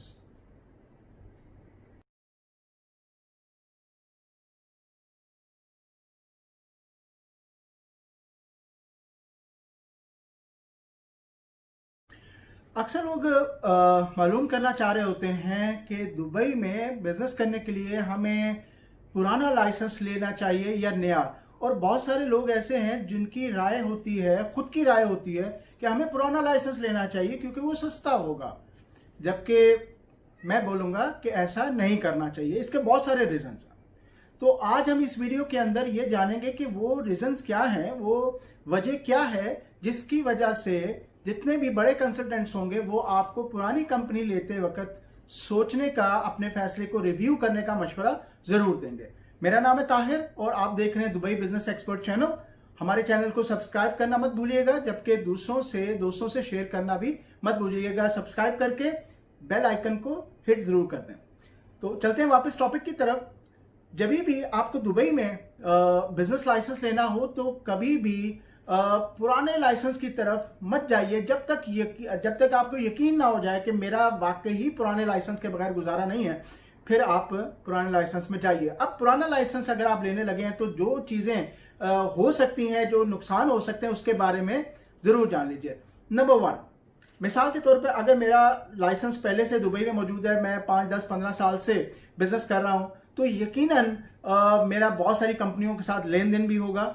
मैंने बहुत सारे कंपनीज को चेक्स दिए होंगे, हो सकता है वो पोस्ट डेटेड चेक्स हो सकता है मेरी कंपनी पहले से बैंक डिफॉल्टर हो और हो सकता है मेरे कुछ लोग किसी लीगल एक्टिविटीज़ में हों और उनको बैन किया गया हो, या मेरी कंपनी को बैन कर दिया गया हो, या मेरा लाइसेंस के ऊपर वक्ती तौर पर रोक लगी हो या फाइन हो। तो यकीनन याद रखिए, जब भी मैं वो बिजनेस, वो लाइसेंस आप या किसी और कस्टमर के ऊपर ट्रांसफर कर दूंगा, तो मेरी सारी की सारी लाइबिलिटीज, मेरी कंपनी के सारे बिल्स, मेरी कंपनी के नाम पर लगा कोई भी चार्ज, कोई बिल, कोई दीवा, मतलब इलेक्ट्रिसिटी, फोन्स, किसी किस्म के लोन, हर चीज वो आप पर ट्रांसफर हो जाएगी। तो उसके बाद मैं बिल्कुल फ्री हो गया, और अब मेरे लिए हुए लोन्स, मेरी कंपनी के दौर में लिए हुए सारे मामलात के जवाबदेह आप हैं। और याद रखिए, आपको ये देना ही पड़ेंगे, आप इससे बच नहीं सकते। चाहे आप कैसे भी करें और जाकर क्लेम करें कि जी मैं तो नया हूं, मुझे तो मालूम ही नहीं था कि इस कंपनी में पहले से ये मामलात मौजूद हैं, तो ये तो मुझे धोखे से बेचा गया है या कुछ ऐसा किया गया है। लेकिन याद रखिए, वो सारी लायबिलिटीज आप पर ट्रांसफर हो चुकी हैं, जिसको आपको अब बियर करना है, जैसे भी है देना तो पड़ेगा। तो इसलिए ये बड़ी मिस्टेक्स में ये एक मिस्टेक आपको आपके पूरे प्रोग्राम को, आपके पूरे फ्यूचर प्लान को तहस नहस कर देगी। तो इसलिए जब भी आप कोई पुराना लाइसेंस लेने लगें, तो पहली बात यह है कि आपको कुछ टेक्निक्स को जरूर ध्यान में रखना चाहिए, और यकीनन किसी अच्छे कंसल्टेंट से डिस्कस करके उसको हायर जरूर कर लें। इसके ऊपर खुद आगे होकर अपने सर पे ये प्रॉब्लम मत लीजिएगा, जब तक आपके साथ कोई बेहतर कंसल्टेंट जो इन लीगल इश्यूज को जानता हो, चेक करना जानता हो, वो जब तक अपनी तसल्ली ना कर ले, आप उस मैटर में ना जाइएगा। हम आपको यही एडवाइस करेंगे। देखिए, अगर आप वाकई में पुराना ही लाइसेंस लेना चाहते हैं, किसी बिजनेस की रिक्वायरमेंट है कि मुझे पुराना लाइसेंस ही चाहिए, तो फिर क्या करना चाहिए? आपको बिजनेस लाइसेंस लेते वक्त ये देखना चाहिए क्या ये बिजनेस लाइसेंस वैलिड है या एक्सपायर है, और आपको वो कितने में बेचा जा रहा है। अगर मेरा लाइसेंस एक्सपायर है, उसकी वैलिडिटी मुकम्मल हो गई है, मैं उसके बावजूद भी आपको कहता हूं मुझे 20,000 दिरहम चाहिए, 50,000 दिरहम चाहिए, तो आपको सोचना चाहिए कि याद रखिए, जब से मेरा लाइसेंस एक्सपायर है, मिसाल के तौर पर वो लाइसेंस एक्सपायर है 2016 का या 17 का, और आप कहते हैं कि मैं आप इस लाइसेंस को लेकर इसको रिन्यू कर लूंगा और मैं 2020 से लेकर आगे तक 1 साल की वैलिडिटी मुझे मिल जाएगी और मैं चला लूंगा, तो यहां पर अगेन आप मिस्टेक करेंगे। ऐसा नहीं है, फिलहाल तक ऐसा बिल्कुल नहीं है। याद रखिए, जिस तारीख से लाइसेंस एक्सपायर होता है उसी तारीख से ही दोबारा आगे को इसको आप रिन्यू कर सकेंगे। मिसाल के तौर पर आपका लाइसेंस जो आप लेने लगे हैं वो दिसंबर 2017 में एक्सपायर हो गया, तो सबसे आप अब खरीदने लगे हैं 2020 में, तो आपको 17 से 18, 18 से 19 और 19 से 20, मतलब आपको ये 3 साल का पेमेंट भी करना पड़ेगा, तो आपके पास ये एक वैलिड बिजनेस लाइसेंस बन सकेगा जिसकी वैलिडिटी मौजूद हो। ये अगला एक बहुत बड़ा प्रॉब्लम है जो बहुत सारे लोगों को नहीं मालूम होता, और बहुत सारे कुछ ऐसे लोग भी हैं जो अपनी लायबिलिटी को अपने सर से उतारने के लिए ये पुश करके अपने दोस्तों के जरिए वगैरह वगैरह अपनी जान छुड़वा लेते हैं ऐसे लाइसेंस से, जबकि ये एक बड़ी मिस्टेक है जिसमें आप फंस कर आपको जब वो पेमेंट वाउचर मिलेगा, यकीनन वो पेमेंट वाउचर 30,000, 40,000, 50,000 दिरहम के करीब होगा।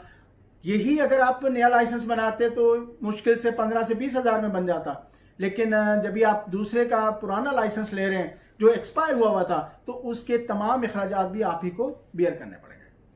आप दोबारा एक परेशानी में फंस जाएंगे। तो ये अगली एक मिस्टेक है। पहली बात, आपको लाइसेंस लेते वक्त ये ध्यान में रखना है कि मुझे पुराना लाइसेंस नहीं लेना। अगर पुराना लाइसेंस लेना है तो लाइसेंस एक्सपायर ना लीजिए, तो बहुत अच्छी बात है। और जब भी आपको लाइसेंस आपके ऊपर लेना ही है, ट्रांसफर करना है, तो आप अपनी कंपनी का नया नाम रख लें। जी, बहुत जरूरी है आप अपनी कंपनी का नया नाम रखें। पुराना नाम वैसे के वैसे आप पर ट्रांसफर नहीं होना चाहिए, ये एक बहुत बड़ी मिस्टेक होगी। आपको ऐसा नहीं करना चाहिए, आपको कंपनी का नया नाम रखना चाहिए। न्यू मैनेजमेंट है, नया नाम रखें, ताकि जो पिछले मामलात हों वो उस नाम, उस कंपनी, उस लाइसेंस के ऑनर तक रह जाएं। जो भी मामलात हो, चाहे वो लोन है, डिफॉल्ट है वगैरह वगैरह, वो सब मामलात पिछले ऑनर तक रह जाए, आपके ऊपर वो चीजें ट्रांसफर ना हो, चाहे आपके इल्म में है या नहीं है। तो ये एक बेहतर कदम हो जाएगा। उसके बाद आप उस लाइसेंस पे जब भी आप नया एक ऑफिस रजिस्टर करके एक पेमेंट वाउचर निकालेंगे, उसमें कुछ फीसेस भी लग के आएंगी। जब भी कोई पार्टनर इन होते हैं, आउट होते हैं, कोई एक्टिविटीज चेंज होती हैं, तो दुबई इकोनॉमिक डिपार्टमेंट की तरफ से भी वो तमाम चार्जेस पेमेंट वाउचर में दोबारा लग के आते हैं और आपको वो पे करने पड़ते हैं। एनीवे, अगर आप ये सारी पेमेंट्स कर लेते हैं तो आपका नाम बिजनेस लाइसेंस में शामिल हो जाएगा और आपको एक नया लाइसेंस मिल जाएगा। ये लाइसेंस आपके नाम पर होगा और उसमें जो भी आपके पार्टनर्स हैं यकीनन वो सारे उस लाइसेंस में मौजूद होंगे और जो पिछली लायबिलिटीज हैं वो पीछे तक खत्म हो जाएंगी अगर आपने कंपनी का नया नाम रखा लेते वक्त, बाद में नहीं, लेते वक्त। तो याद रखिए, जब भी आप इस तरीके से चलते हैं तो आप कुछ सेफ हो जाते हैं और उसके बाद परेशानी कम रहेगी। और जब भी आप लाइसेंस ले लें उसके बाद आपको इस्टेब्लिशमेंट कार्ड यानी इमिग्रेशन कार्ड को रिन्यू करना है, उसकी मॉडिफिकेशन करवाइए। मॉडिफिकेशन करवाने के बाद लेबर डिपार्टमेंट में लेबर कार्ड में मॉडिफिकेशंस होना चाहिए ताकि आपका लेबर भी एक्टिव हो सके। हमारी वीडियो को जरूर लाइक कीजिएगा। मुझे यकीन है कि इस वीडियो से आपको बहुत जबरदस्त इंफॉर्मेशन मिली है और आपको वो बहुत हेल्प करेगी। यकीनन अगर हमें हमारी बातें, हमारे वीडियो आपको पसंद आए तो दूसरों को शेयर जरूर कीजिए, रेफर जरूर कीजिए ताकि हमें हमारी मेहनत का भी सिला भी मिल सके। आने वाले एक दूसरे किसी वीडियो के साथ जरूर मुलाकात होगी। अगर आपका कोई सवाल है तो आप हमें व्हाट्सएप में, डिस्क्रिप्शन में या कमेंट्स में कहीं पर भी आप हमें राब्ता कर सकते हैं। हमारी वेबसाइट पर जाकर हमें ईमेल सेंड कर सकते हैं। कुछ भी मालूम करना है बेझिझक होकर पूछ सकते हैं, सवाल कर सकते हैं। और अगली किसी और वीडियो में दोबारा मुलाकात होगी। अपना बहुत सारा ख्याल रखिएगा। अल्लाह हाफिज।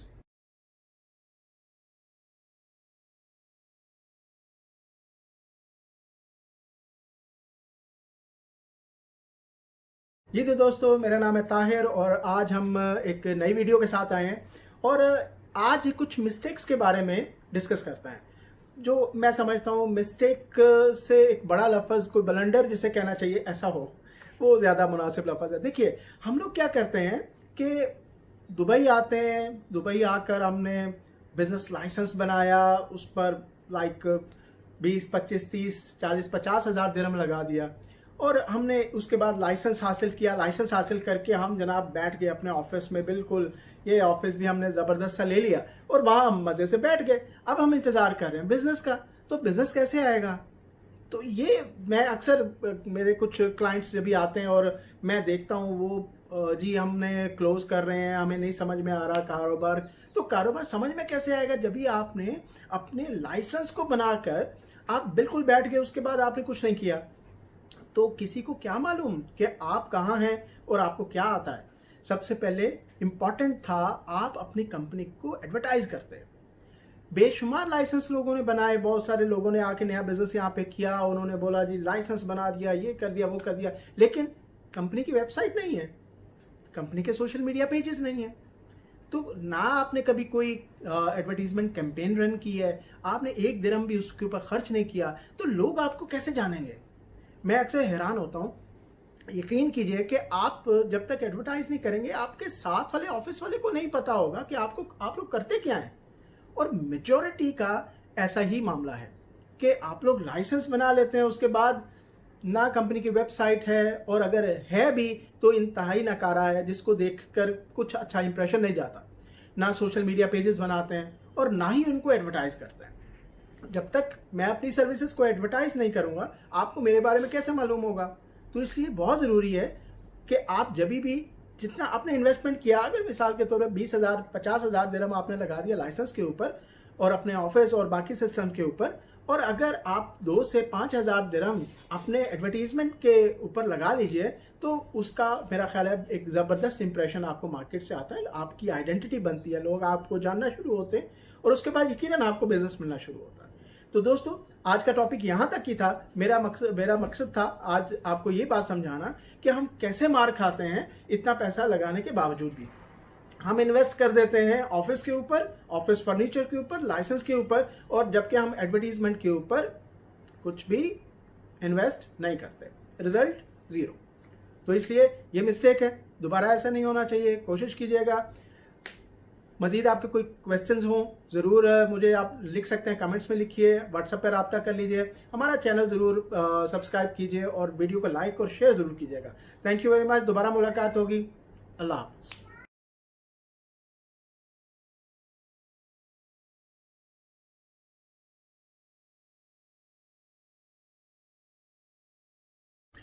अक्सर लोग मालूम करना चाह रहे होते हैं कि दुबई में बिजनेस करने के लिए हमें पुराना लाइसेंस लेना चाहिए या नया।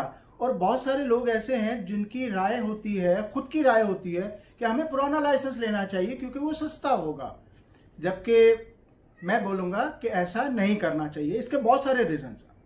तो आज हम इस वीडियो के अंदर ये जानेंगे कि वो रीजंस क्या हैं, वो वजह क्या है जिसकी वजह से जितने भी बड़े कंसल्टेंट्स होंगे वो आपको पुरानी कंपनी लेते वक्त सोचने का, अपने फैसले को रिव्यू करने का मशवरा जरूर देंगे। मेरा नाम है ताहिर और आप देख रहे हैं दुबई बिजनेस एक्सपर्ट चैनल। हमारे चैनल को सब्सक्राइब करना मत भूलिएगा, जबकि दोस्तों से शेयर करना भी मत भूलिएगा। सब्सक्राइब करके बेल आइकन को हिट जरूर कर दें। तो चलते हैं वापस टॉपिक की तरफ। जब भी आपको दुबई में बिजनेस लाइसेंस लेना हो तो कभी भी पुराने लाइसेंस की तरफ मत जाइए जब तक आपको यकीन ना हो जाए कि मेरा वाकई ही पुराने लाइसेंस के बगैर गुजारा नहीं है, फिर आप पुराने लाइसेंस में जाइए। अब पुराना लाइसेंस अगर आप लेने लगे हैं तो जो चीज़ें हो सकती हैं, जो नुकसान हो सकते हैं, उसके बारे में ज़रूर जान लीजिए। नंबर 1, मिसाल के तौर पे अगर मेरा लाइसेंस पहले से दुबई में मौजूद है, मैं 5, 10, 15 साल से बिजनेस कर रहा हूँ, तो यकीनन मेरा बहुत सारी कंपनियों के साथ लेन देन भी होगा। मैंने बहुत सारे कंपनीज को चेक्स दिए होंगे, हो सकता है वो पोस्ट डेटेड चेक्स हों, हो सकता है मेरी कंपनी पहले से बैंक डिफॉल्टर हो, और हो सकता है मेरे कुछ लोग किसी लीगल एक्टिविटीज़ में हों और उनको बैन किया गया हो, या मेरी कंपनी को बैन कर दिया गया हो, या मेरा लाइसेंस के ऊपर वक्ती तौर पर रोक लगी हो या फाइन हो। तो यकीनन याद रखिए, जब भी मैं वो बिजनेस, वो लाइसेंस आप या किसी और कस्टमर के ऊपर ट्रांसफर कर दूंगा तो मेरी सारी की सारी लाइबिलिटीज, मेरी कंपनी के सारे बिल्स, मेरी कंपनी के नाम पर लगा कोई भी चार्ज, कोई बिल, कोई दीवा, मतलब इलेक्ट्रिसिटी, फोन्स, किसी किस्म के लोन, हर चीज वो आप पर ट्रांसफर हो जाएगी। तो उसके बाद मैं बिल्कुल फ्री हो गया और अब मेरे लिए हुए लोन्स, मेरी कंपनी के दौर में लिए हुए सारे मामलात के जवाबदेह आप हैं। और याद रखिए, आपको ये देना ही पड़ेंगे, आप इससे बच नहीं सकते। चाहे आप कैसे भी करें और जाकर क्लेम करें कि जी मैं तो नया हूं, मुझे तो मालूम ही नहीं था कि इस कंपनी में पहले से ये मामलात मौजूद हैं, तो ये तो मुझे धोखे से बेचा गया है या कुछ ऐसा किया गया है। लेकिन याद रखिए, वो सारी लाइबिलिटीज आप पर ट्रांसफर हो चुकी हैं, जिसको आपको अब बियर करना है, जैसे भी है देना तो पड़ेगा। तो इसलिए ये बड़ी मिस्टेक्स में ये एक मिस्टेक आपको आपके पूरे प्रोग्राम को, आपके पूरे फ्यूचर प्लान को तहस नहस कर देगी। तो इसलिए जब भी आप कोई पुराना लाइसेंस लेने लगें तो पहली बात यह है कि आपको कुछ टेक्निक्स को जरूर ध्यान में रखना चाहिए और यकीनन किसी अच्छे कंसल्टेंट से डिस्कस करके उसको हायर जरूर कर लें। इसके ऊपर खुद आगे होकर अपने सर पे ये प्रॉब्लम मत लीजिएगा जब तक आपके साथ कोई बेहतर कंसल्टेंट जो इन लीगल इश्यूज को जानता हो, चेक करना जानता हो, वो जब तक अपनी तसल्ली ना कर ले, आप उस मैटर में ना जाइएगा। हम आपको यही एडवाइस करेंगे। देखिए, अगर आप वाकई में पुराना ही लाइसेंस लेना चाहते हैं, किसी बिजनेस की रिक्वायरमेंट है कि मुझे पुराना लाइसेंस ही चाहिए, तो फिर क्या करना चाहिए? आपको बिजनेस लाइसेंस लेते वक्त ये देखना चाहिए क्या ये बिजनेस लाइसेंस वैलिड है या एक्सपायर है, और आपको वो कितने में बेचा जा रहा है। अगर मेरा लाइसेंस एक्सपायर है, उसकी वैलिडिटी मुकम्मल हो गई है, मैं उसके बावजूद भी आपको कहता हूं मुझे 20,000 दिरहम चाहिए, 50,000 दिरहम चाहिए, तो आपको सोचना चाहिए कि याद रखिए, जब से मेरा लाइसेंस एक्सपायर है, मिसाल के तौर पे वो लाइसेंस एक्सपायर है 2016 का या 17 का, और आप कहते हैं कि मैं आप इस लाइसेंस को लेकर इसको रिन्यू कर लूंगा और मैं 2020 से लेकर आगे तक 1 साल की वैलिडिटी मुझे मिल जाएगी और मैं चला लूंगा, तो यहां पर अगेन आप मिस्टेक करेंगे। ऐसा नहीं है, फिलहाल तक ऐसा बिल्कुल नहीं है। याद रखिए, जिस तारीख से लाइसेंस एक्सपायर होता है उसी तारीख से ही दोबारा आगे को इसको आप रिन्यू कर सकेंगे। मिसाल के तौर पर आपका लाइसेंस जो आप लेने लगे हैं वो दिसंबर 2017 में एक्सपायर हो गया, तो सबसे आप अब खरीदने लगे हैं 2020 में, तो आपको 17 से 18, 18 से 19 और 19 से 20, मतलब आपको ये 3 साल का पेमेंट भी करना पड़ेगा, तो आपके पास ये एक वैलिड बिजनेस लाइसेंस बन सकेगा जिसकी वैलिडिटी मौजूद हो। ये अगला एक बहुत बड़ा प्रॉब्लम है जो बहुत सारे लोगों को नहीं मालूम होता, और बहुत सारे कुछ ऐसे लोग भी हैं जो अपनी लायबिलिटी को अपने सर से उतारने के लिए ये पुश करके अपने दोस्तों के जरिए वगैरह वगैरह अपनी जान छुड़वा लेते हैं ऐसे लाइसेंस से, जबकि ये एक बड़ी मिस्टेक है जिसमें आप फंस कर आपको जब वो पेमेंट वाउचर मिलेगा, यकीनन वो पेमेंट वाउचर 30,000, 40,000, 50,000 दिरहम के करीब होगा। यही अगर आप नया लाइसेंस बनाते तो मुश्किल से 15 से 20,000 में बन जाता, लेकिन जब भी आप दूसरे का पुराना लाइसेंस ले रहे हैं जो एक्सपायर हुआ था, तो उसके तमाम अखराजात भी आप ही को बियर करने पड़ेंगे।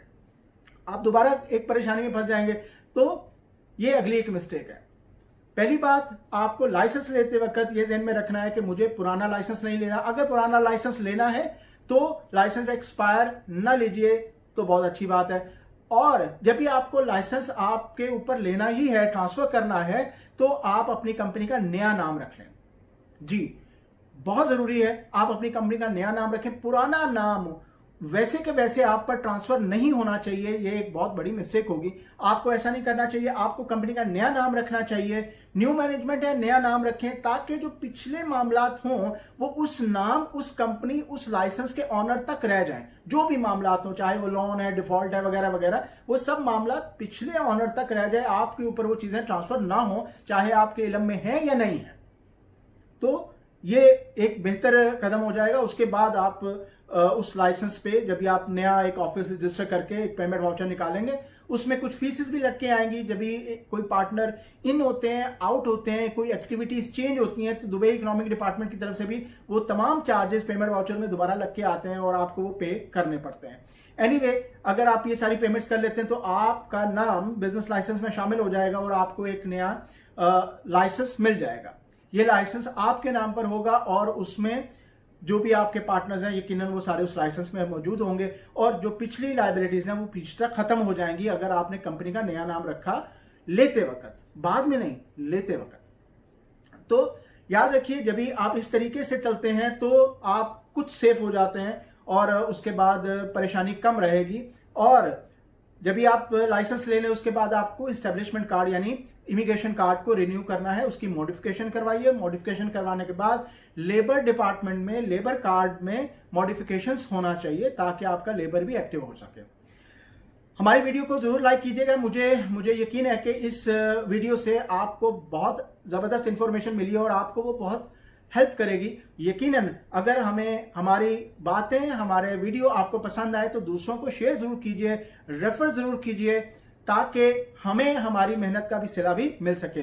आने वाले एक दूसरे किसी वीडियो के साथ जरूर मुलाकात होगी। अगर आपका कोई सवाल है तो आप हमें व्हाट्सएप में, डिस्क्रिप्शन में या कमेंट्स में कहीं पर भी आप हमें राब्ता कर सकते हैं। हमारी वेबसाइट पर जाकर हमें ईमेल सेंड कर सकते हैं।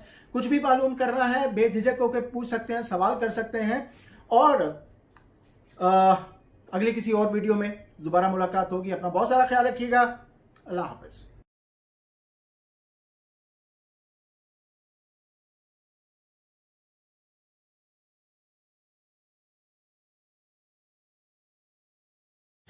दोस्तों, आज का हमारा टॉपिक है दुबई में बिजनेस रजिस्ट्रेशन कैसे करवाई जाए। तो इसके लिए जैसे मैंने पहले अपनी वीडियो में बताया कि आपको सबसे पहले ये सोचना है कि आपको इस्टेब्लिशमेंट कौन सा बनाना है। सोल इस्टेब्लिशमेंट अगर एक पार्टनर के साथ है, अगर दो पार्टनर्स हैं या दो से ज़ायद हैं तो आपको LLC कंपनी बनाना चाहिए, या आपके पास एक और ऑप्शन होती है सिविल कंपनी। लेकिन इस वीडियो के अंदर हम LLC कंपनी के बारे में डिस्कस करते हैं।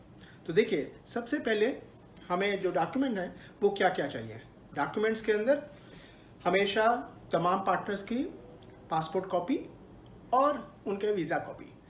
जबकि याद रखिए, लाइसेंस बनाने के लिए, ख़ास LLC लाइसेंस बनाने के लिए जो लोकल है, लोकल का 51% इसमें शेयर होगा, जबकि आपका जो एक्सपैट होते हैं उनका 49% शेयर होता है।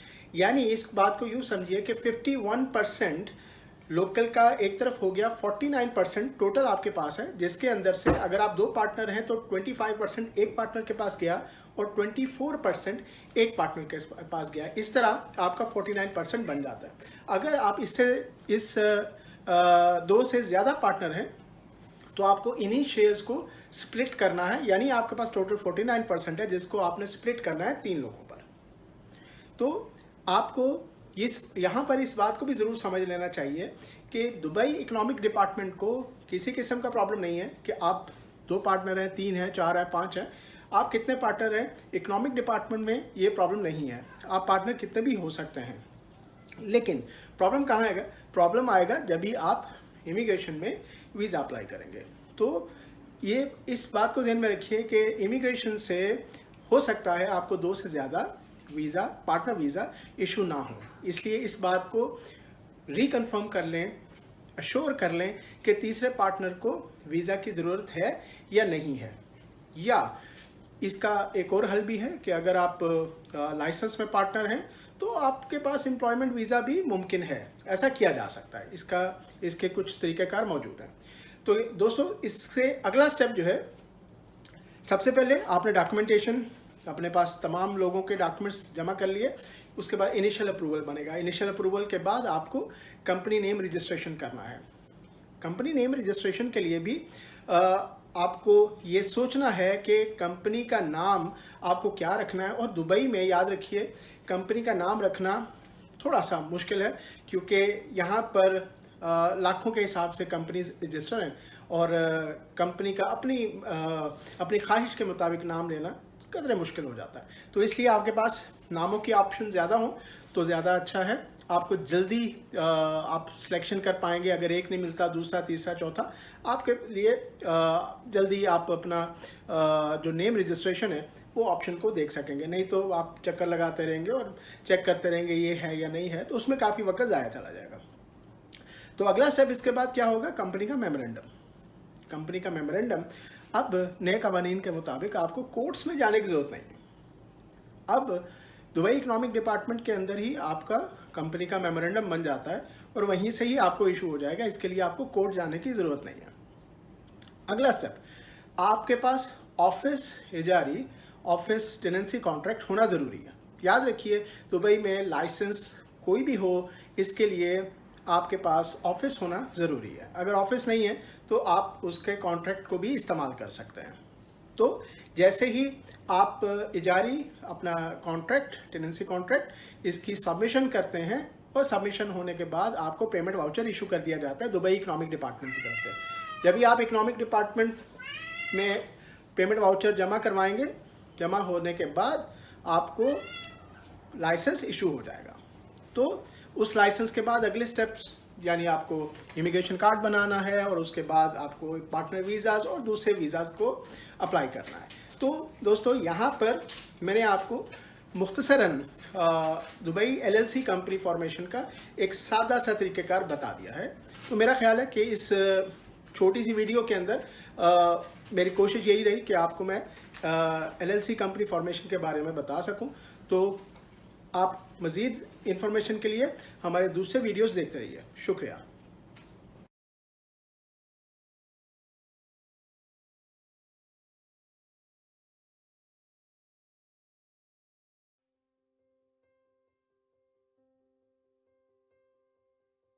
दुबई में अपना कारोबार, ये बहुत सारे लोगों के लिए आज भी एक ख्वाब है, लेकिन इस ख्वाब को हकीकत बनाया जा सकता है अच्छी टेक्निक्स के साथ।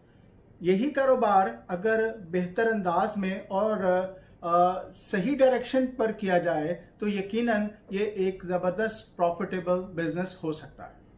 मेरा नाम है ताहिर, आप देख रहे हैं दुबई बिजनेस एक्सपर्ट चैनल। और आज का हमारा जो टॉपिक है वो है दुबई में कंस्ट्रक्शन कंपनी कैसे बनाई जाए। कंस्ट्रक्शन या आप टेक्निकल सर्विसेज की कंपनी, जिसको आप मेंटेनेंस कंपनी कहते हैं, ये कंपनी कैसे बनाई जाए। अक्सर हम लोग पाकिस्तान में बैठे, इंडिया में बैठे ये सोच रहे होते हैं कि कैसे हम दुबई जाकर एक कंपनी इस्टेब्लिश करें जो कामयाब भी हो जाए। तो यकीनन इसके लिए आपको एक्सपीरियंस की ज़रूरत होती है। एक्सपीरियंस एक तो आपके अपने कंट्री का, अपने काम का, और यकीनन उसके बाद उस मुल्क का कि जहां जाकर आपको ये काम करना है, या आपको कुछ ऐसी असिस्टेंस मिल जाए, ऐसा आपको कोई सपोर्ट करने वाला या आपको लीगल एडवाइस देने वाला मिल जाए, ऐसा कंसल्टेंट मिल जाए जो आपके पूरे इस प्रोजेक्ट को आपको सपोर्ट करे, तो यकीनन आपके लिए ये सारा मामला बहुत आसान हो जाएगा और आप बहुत सारे नुकसान से भी बच सकेंगे। तो देखते हैं आज हम अगर कोई कंस्ट्रक्शन कंपनी स्टार्ट करना चाहते हैं या टेक्निकल सर्विसेज की कंपनी स्टार्ट करना चाहते हैं तो हमें क्या क्या करना चाहिए।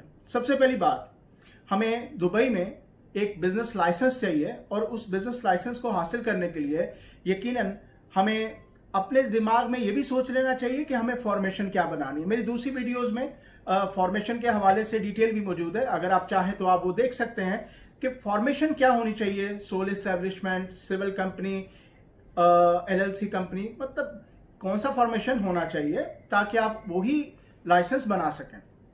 बहुत सारे ऐसे लोग हैं जिनको ये मालूम ही नहीं होता कि हमें लाइसेंस कौन सा बनाना चाहिए, और वो कुछ ऐसा लाइसेंस बना लेते हैं जिसके ऊपर अखराजात बहुत ज़्यादा आ जाते हैं। याद रखिए, दुबई में रिवर्स नहीं किया जा सकता चीज़ों को। आपको अगर कोई स्टेप उठाना है तो एक ही दफ़ा सोच समझ के उठाना है, ताकि उसके बाद आपको किसी भी सूरत में नुकसान ना उठाना पड़े। क्यों? जब भी आप कोई प्रोसेस करेंगे आपको यकीनन तमाम उसकी अखराजात, उसकी फीसेस जमा करवानी पड़ेंगी, और जब भी कोई फीस जमा हो जाती है तो वो रिवर्स नहीं हो सकती। तो चलते हैं दोबारा अपने उसी टॉपिक की तरफ। आप पाकिस्तान से, इंडिया से, कहीं से भी जब भी दुबई पहुंचते हैं तो दुबई आकर यकीनन आपको एक अच्छे और समझदार कंसल्टेंट की सपोर्ट की ज़रूरत पड़ेगी। आप उस कंसल्टेंसी का, उस सपोर्ट का सोच समझ के इंतखाब कीजिए। उसके बाद क्या होगा, सबसे पहले आप कंपनी बनाने के लिए जो डॉक्यूमेंट रिक्वायर्ड है उसके अंदर पासपोर्ट कॉपी और वीज़ा कॉपी।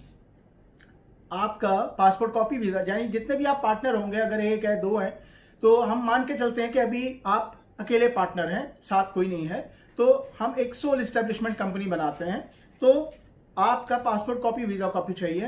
तो क्या होगा, सबसे पहला जो स्टेप है वो है इनिशियल अप्रूवल का। उसके बाद कंपनी रजिस्ट्रेशन से पहले आपकी कंपनी का नाम जो है वो फाइनल किया जाएगा। आप पहले से कुछ नाम सोच के रखिए, लिख के रखिए कि मुझे अपनी कंपनी के लिए ये ऐसे ऐसे नाम मेरे होने चाहिए।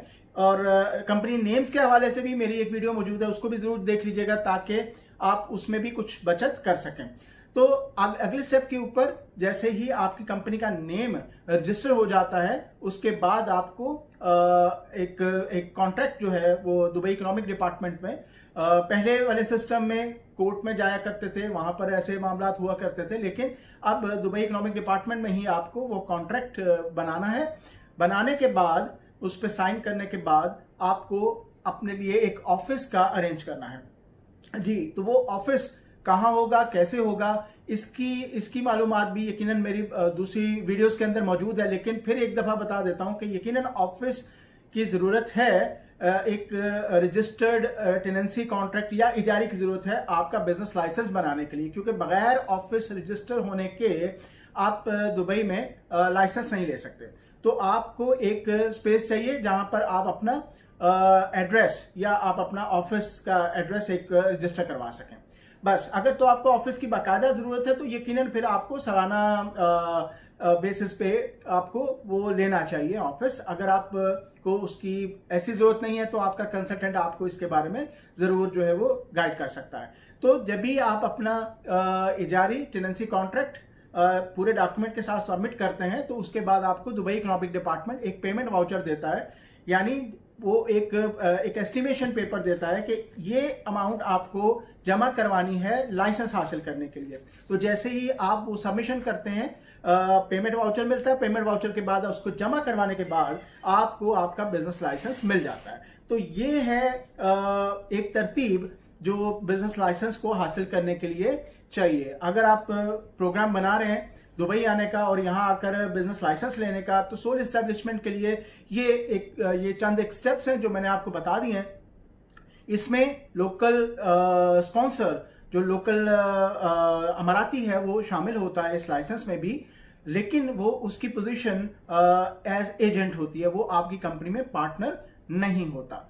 ठीक है, तो आपको इस पे भी परेशानी नहीं होनी चाहिए कि अगर लोकल इसमें पार्टनर भी है तो उसके मामलात क्या होंगे। यहाँ पर मामलात काफी क्लियर हैं और ज्यादातर परेशानी नहीं होती, लेकिन कुछ ऐसे मामलात हैं जहां पर आकर आपको परेशानी का सामना करना पड़ता है, जिसमें लोकल का गलत इंतखाब भी शामिल है। उसके लिए भी हमारी कुछ वीडियोस मौजूद हैं, अगर आप उन वीडियोस को भी देख लेंगे तो बहुत ज्यादा आपको फायदा हो जाएगा। तो मेरा ख्याल है कि आज के लिए मैं आपको इतना समझाने में कामयाब जरूर हो गया हूं कि अगर आपको एक सोल एस्टेब्लिशमेंट कंपनी बनानी पड़े तो उसके लिए आपको क्या स्टेप्स लेने हैं। दोस्तों, हमारा चैनल जरूर सब्सक्राइब कीजिएगा, वीडियो को भी लाइक कीजिएगा और दूसरों को जरूर शेयर कीजिए ताकि उनके पास भी अच्छी मालूमात जा सके। दोबारा किसी वीडियो में मुलाकात होगी। अपना बहुत बहुत ख्याल रखिएगा। अल्लाह हाफिज।